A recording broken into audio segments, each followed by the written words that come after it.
میرے دوستو، انسان کو کل عقل بھی مل جائے تو پھر بھی اللہ کی حکمت کا وہ احاطہ نہیں کر سکتا۔ رب کریم کو زیادہ پتہ ہے کہ ہمارے لیے کون سی چیز بہتر ہے اور کون سی چیز ہمارے لیے نقصان کا باعث ہے۔ اللہ تبارک و تعالی کی حکمت یہ چاہتی ہے کہ میرے بندے پریشان نہ ہوں۔ رب یہ چاہتا ہے کہ میرے بندے کسی جگہ پہ بھی دقت اور پریشانی کا شکار نہ ہو، تو اللہ تبارک و تعالی نے راہ اعتدال اختیار کرنے کا حکم ارشاد فرمایا کہ تم اعتدال کے رستوں پہ چلو، معتدل زندگی گزارو، افراط و تفریط سے بچو۔ آج جس معاشرے میں ہم وقت گزار رہے ہیں، اس معاشرے میں ہم اس بات کو سمجھنے سے قاصر ہیں کہ اصل ہمارا مسئلہ کیا ہے۔ ہمارا اصل جو مسئلہ ہے اس کی شناخت ہمیں کیسے ہوگی اور ہم پھر اس تک رسائی کس انداز میں حاصل کر پائیں۔ ہم ہمیشہ اپنی آمدن بڑھانے کے چکر میں رہتے ہیں، ایک کام اور شروع کر لیں، پارٹ ٹائم جاب شروع کر لیں، کوئی سائیڈ بزنس اس کا آغاز کر لیں۔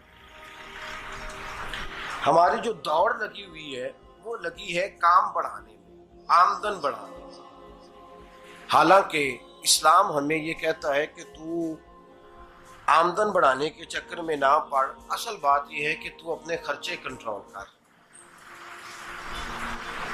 تنگ انسان وہ نہیں ہوتا جس کی آمدن تھوڑی ہوتی ہے۔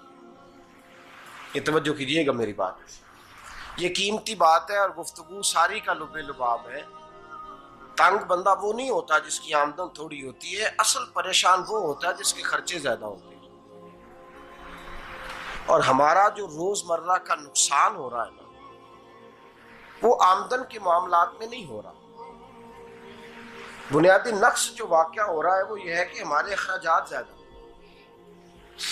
اور وہ اخراجات کسی اور نے نہیں بڑھائے، وہ خرچے ہم نے خود بڑھا لیے ہیں اور اب ہمیں اس کا نقصان بھگتنا پڑ رہا ہے۔ اور اگر آپ صحیح معنوں میں ٹٹولیں تو جو بہت امیر لوگ ہیں وہ تو ان خرچوں سے بچ گئے۔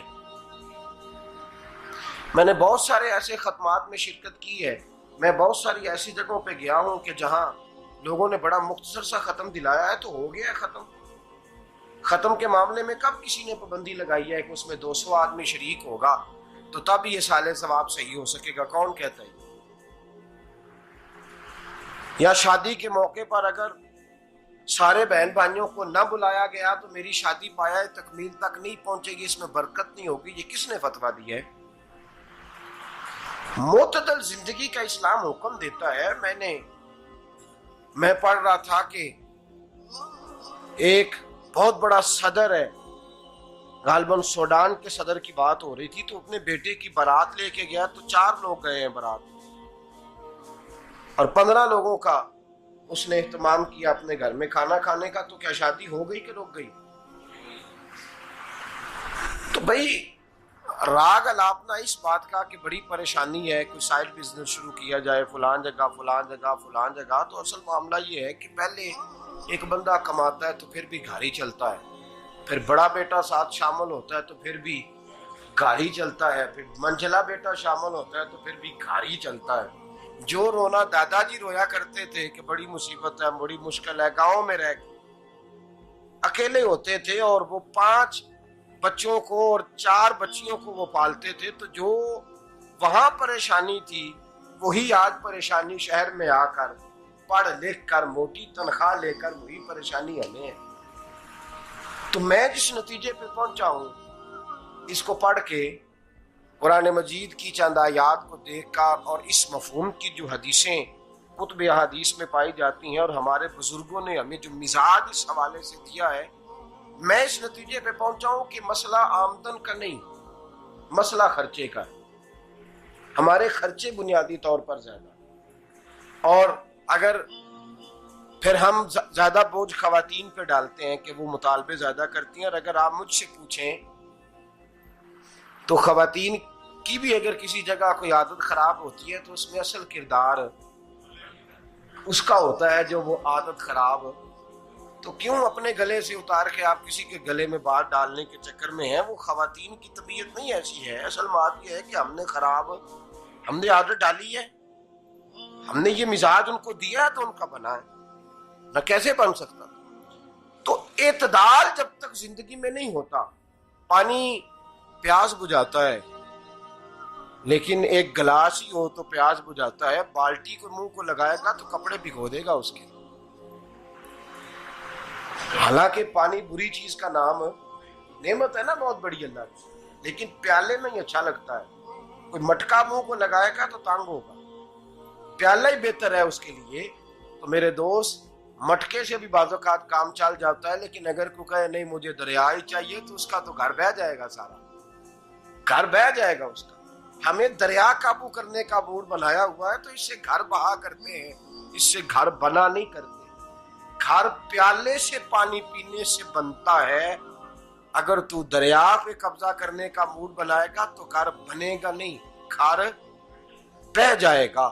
آگ نہ ہو تو کھانا پک نہیں سکتا، لیکن ہلکی آنچ سے کھانا پکتا ہے. اور اگر آنچ تیز کر دی جائے تو جی قرینے قیاس بات کر رہا ہوں، میں عقل سے ماورا نہیں کر رہا.